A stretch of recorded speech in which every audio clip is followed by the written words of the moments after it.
No. Tonight she was heading toward the other end of the block, past the bookstore, past the little row of houses that had once felt like part of their shared life. His heart wasn't racing. Mark wasn't that kind of man, but there was a sharpness behind his ribs, a quiet kind of knowing, a truth that had been pacing the corners of his mind for weeks, maybe longer.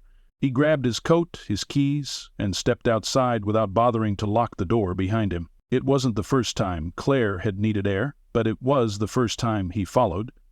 The night air was cool and still, the kind that carries sound too far and secrets not far enough. Mark kept his distance, his steps practiced and unhurried. He stayed in the shadows, just far enough back not to be noticed. He knew her paths like he knew the feel of her hand in his. Instinctively, except tonight, she took a detour, left at the corner store, past the school, and then the slow curve toward the old bench, the one she once called her clearing place when they were younger and life still had room for grace. She wasn't walking fast, she wasn't crying, she was just sure. That was the part that hurt most. She wasn't lost, she was headed somewhere, and Mark had the sinking feeling that she wasn't planning on coming back the same.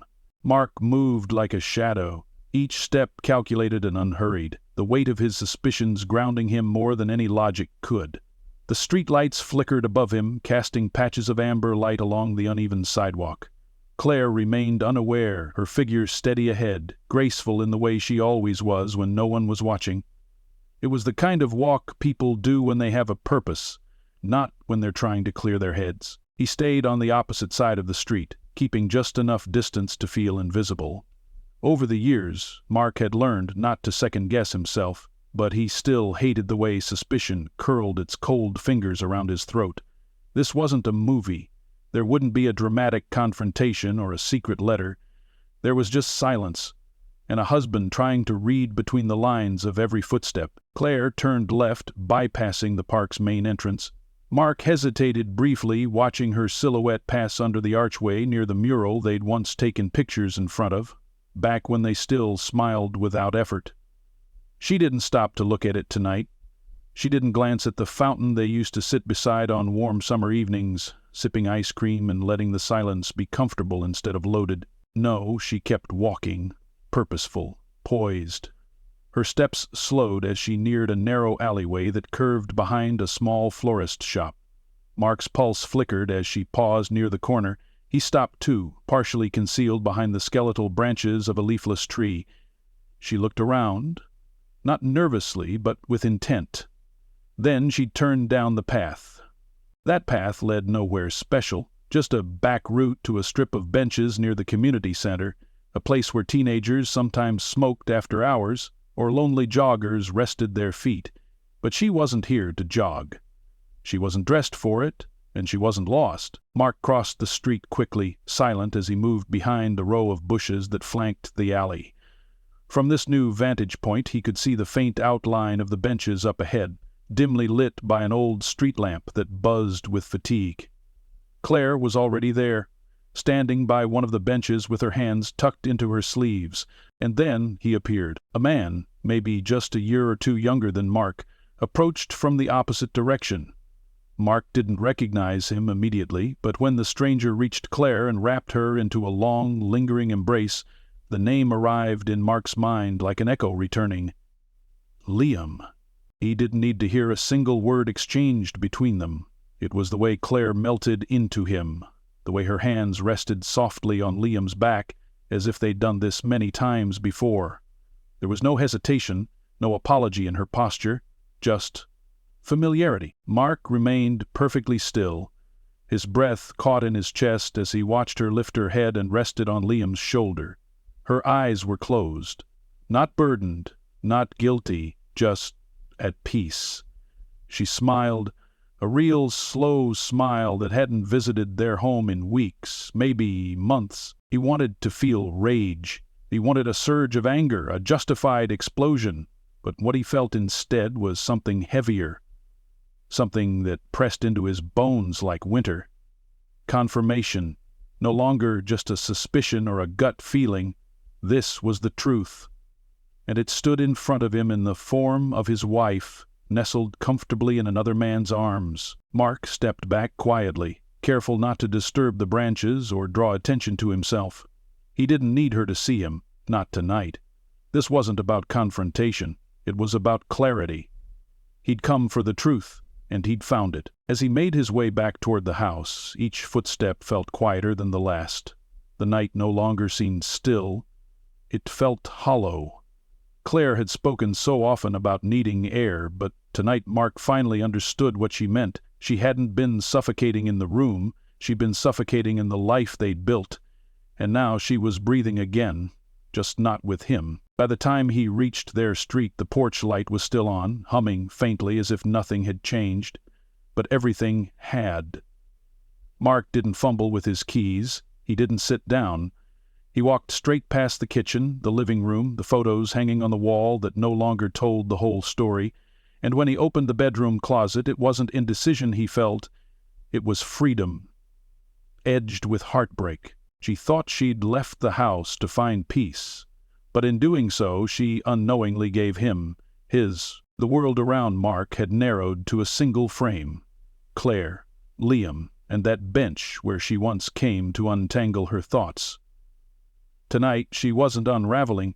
She was wrapping herself in something softer, something chosen. Mark stood at a distance, partially concealed by the overgrown hedges near the corner of the community center. The street lamp above the bench gave the scene an amber glow, like a spotlight in a play he never auditioned for. He knew if he shifted even slightly, a branch might crack, a shadow might shift, and the moment could vanish. But part of him wanted it to play out without interruption, to finally see what had long been dancing just outside the edge of certainty. Liam stepped forward first. Mark studied the man's gait, the way he moved easily toward Claire, like someone used to being welcomed. There was no caution in his step, no awkwardness, just an easy confidence. Mark had seen him once before in passing, a neighbor from 3 blocks down. Claire had mentioned him in an offhand way last fall, calling him a friend from the cafe, when she started spending her mornings writing in a notebook she kept hidden behind cookbooks in the pantry. She stood when Liam reached her. There were no greetings spoken aloud, but their bodies spoke in ways words never could. She moved into his arms like she belonged there. No hesitation, no self-consciousness. Her shoulders softened the moment his hands touched her back, and Mark could almost hear the exhale she gave as she leaned in, pressing her cheek to his chest. Time slowed in that instant. Mark's mind didn't race with excuses or justifications. He didn't reach for explanations or try to rewrite what he saw. He simply watched. There was nothing left to question. The long hugs she used to give him had gone stale months ago. The last time she rested her head on his shoulder, it felt like a reluctant gesture performed out of habit. But now, watching her cradle herself into another man's chest with complete trust, Mark realized just how far she'd already gone. She wasn't testing boundaries. She had already crossed them. The two didn't speak at first. They stood in that embrace for what felt like minutes. Claire's arms wrapped around Liam, fingers curled gently into the fabric of his coat like she'd done it 100 times before. Her head tilted just enough to rest beneath his chin, the kind of comfort you don't fake. Then came her smile. It wasn't loud or showy. It wasn't forced either. It was the kind of smile Mark remembered from years ago, when they first bought the house, when she used to laugh while unpacking dishes or dancing barefoot in the kitchen. It was that same kind of warm, unguarded expression. But it wasn't his anymore. Liam said something. Mark couldn't hear the words, but he saw the response clearly. Claire looked up at him, eyes soft and sure, and nodded. She ran her fingers along the inside of his coat sleeve, an unconscious gesture of intimacy, the kind of thing people did when they weren't hiding anymore, when they'd made a choice. That was the moment Mark knew this wasn't confusion. This wasn't an impulse she'd regret tomorrow. Claire wasn't battling herself. She wasn't weighing her options. She had made a decision. She had given herself permission to find peace, even if it meant betrayal. And she had done it quietly, without slamming doors or throwing plates, without drama or blame. There would be no blowout fight, no cheating scandal that erupted into chaos. Just this. her eyes closed in another man's arms, her body language telling the story she didn't dare put into words. Mark's breath slowed. The anger that had briefly surged earlier was gone. What remained was a dense quietness inside him, a hollow kind of clarity. He didn't need to approach them. He didn't want confrontation. What purpose would it serve to hear lies dressed in half-truths, to watch her stumble over explanations she didn't believe herself? He had seen enough. He had seen everything. He turned away, careful not to let the gravel crunch beneath his shoes. Every movement he made was silent, like an act of mercy. For her, for himself, and maybe even for Liam. The further he walked from that scene, the less he felt like a man betrayed, and the more he felt like someone quietly letting go. When he reached the corner again, he looked back once just to make sure. They were still there, still holding on as if nothing outside that moment existed, as if the world behind them had faded away. Mark began the slow walk home, not because he expected her to follow or explain, but because he needed to go back, to take the final step before he disappeared. There was a drawer in his study that held the spare keys to the car and a file with important documents, things she'd need when she realized he wasn't staying. He'd leave it all on the table, easy to find. The house was quiet when he returned, their home, his home, for a little while longer. He didn't pack right away. He just stood in the center of the living room, taking in the stillness, the framed photos, the layered dust on the mantel, the life he'd built, now standing empty in a room full of memories. And yet, for the first time in months, he didn't feel lost. He felt Dawn. Mark didn't sleep that night, not because he was restless, but because he didn't need to. Something inside him had already settled. His body moved through the motions, shower, packing, organizing, like a man who'd rehearsed his exit in dreams long before reality demanded it. He didn't slam doors or scribble dramatic notes. He wasn't a man of performances. Instead, he left behind silence, deliberate and steady, like the quiet before a storm that would never come. He packed only the essentials: a few shirts, slacks, shaving kit, passport, and a manila folder with every document he'd ever needed to finalize anything. Divorce papers were not among them. This wasn't about legal action yet. This was about presence, and more importantly, absence. The absence she would walk into. That would be the confrontation. The house looked strangely peaceful in the early morning dim. The light from the kitchen filtered in just enough to make shadows dance softly along the hardwood floor. He paused once in the hallway, eyes falling on a photo from a summer in Vermont, taken back when they both believed in forever. Claire was smiling wide in the picture, head tilted into his shoulder, fingers tangled with his. Back then, he thought it meant something permanent, but some things age quietly without breaking. Some loves don't shatter, they dissolve. Before stepping out, he left the front door ajar, not wide, not flung open, just enough to suggest movement, to suggest she wasn't alone anymore. Not really. When Claire returned that morning, just as dawn broke against the porch and the first birds began to stir the sky awake, she didn't expect anything unusual. She walked up the steps casually, her pace light, even unburdened.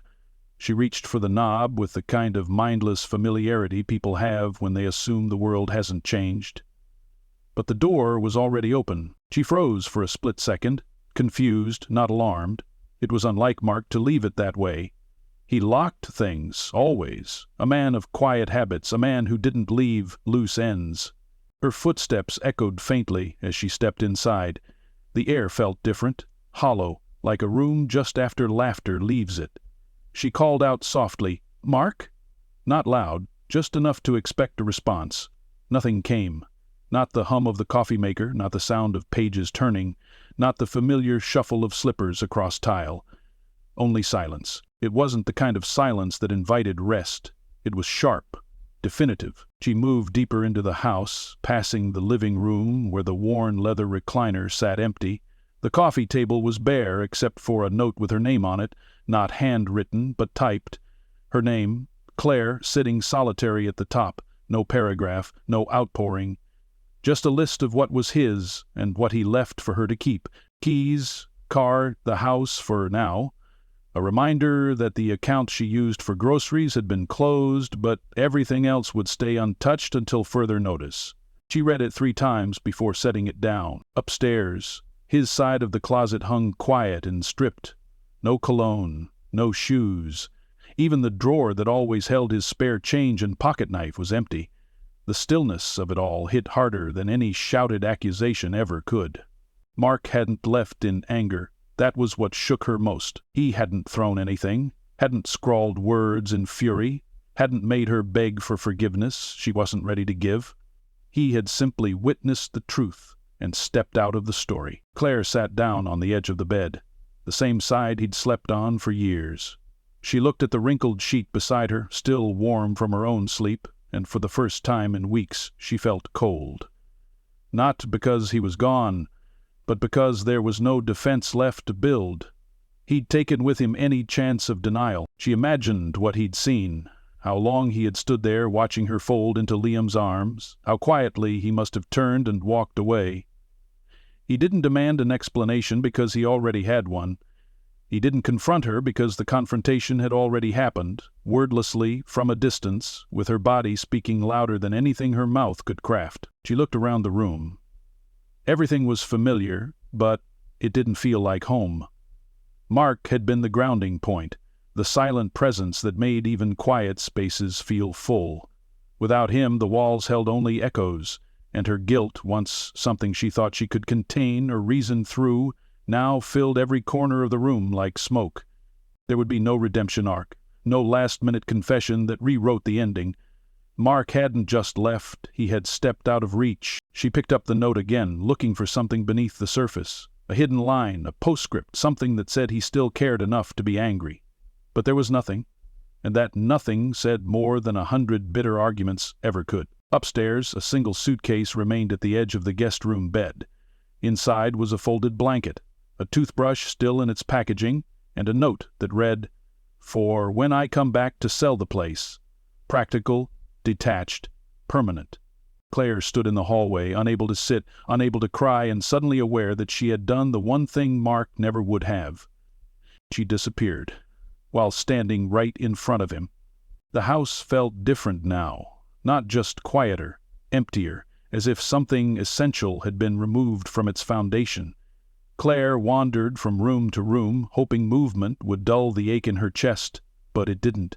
Every corner held memories too sharp to ignore, and the silence wasn't gentle anymore. It was accusatory. The kitchen still smelled faintly of cinnamon, remnants of a batch of muffins she had baked 2 mornings ago. Mark had kissed her on the temple while grabbing his coffee, a small, familiar gesture she had barely registered at the time. Now, she clung to it like a final thread unraveling between them. She tried to remember if she'd said anything kind that morning, but nothing came, just more silence. She walked past the dining room and into the hallway where his shoes used to sit neatly lined along the baseboard. Gone. Even the slight indentation they left on the mat seemed to accuse her of absence. Claire crouched down, fingers brushing the outline, as if touching it might bring him back.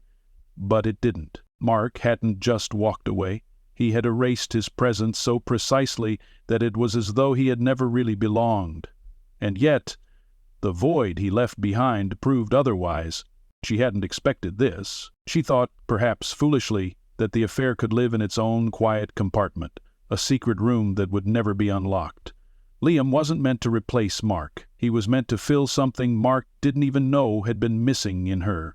But now, with a lie exposed by nothing more than Mark's eyes and his silence, she found herself crumbling under the weight of consequences she had convinced herself didn't exist. Liam called once. She ignored it. When he texted asking, "Did you tell him?" she didn't respond. What was the point? The truth had revealed itself without her help. Mark had seen enough to know, and somehow that was worse than if she had confessed. There were no words she could use to soften what he had witnessed. No revision of the truth could protect her now. She tried to eat, but couldn't. The coffee tasted bitter. The walls seemed closer. The bed too big. The clock too loud. Everything Mark had once touched now pulsed with the reminder of what she had lost and what she could never ask to return. A week passed without contact, no texts, no calls, not even a question about where she had gone that night. She considered reaching out, crafting an apology with the right blend of sorrow and honesty, but every time she opened her phone, her fingers hovered above the screen, paralyzed by the knowledge that he wouldn't respond. Not out of cruelty, but out of principle. Mark was not a man who demanded explanations. He simply lived by them once he understood. She checked his bank account, only to confirm what the note had said. One joint account closed. Utilities paid in advance for 2 months. No further movement. She couldn't even say he'd abandoned her. He'd simply withdrawn, like someone disinvesting from a company he no longer believed in. And Liam had begun pulling away too. The quiet charm he once offered had become awkward. Their last meeting had ended with a brief hug and a polite excuse about needing time to figure things out. He hadn't called since. She knew he wouldn't. Claire stood at the window on the 3rd Sunday after Mark's departure, watching the wind stir the tree he used to trim every fall. She could picture him out there with gloves and a quiet focus, never asking for help, but always accepting it when she offered. That was the thing about Mark. He didn't demand love, but he made space for it. She hadn't realized until now how sacred that space had been.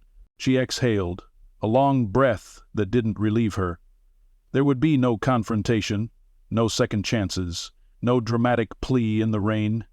There was only this: a woman alone in a house she thought she owned, now realizing the man who left had been the only thing keeping it whole, and outside the wind kept blowing, indifferent to who stayed and who walked away. She said she needed air. No coat, no phone, not even her usual nervous glance back before the door clicked shut behind her, just a thin sweater over her shoulders and a vague whisper of, "I won't be long."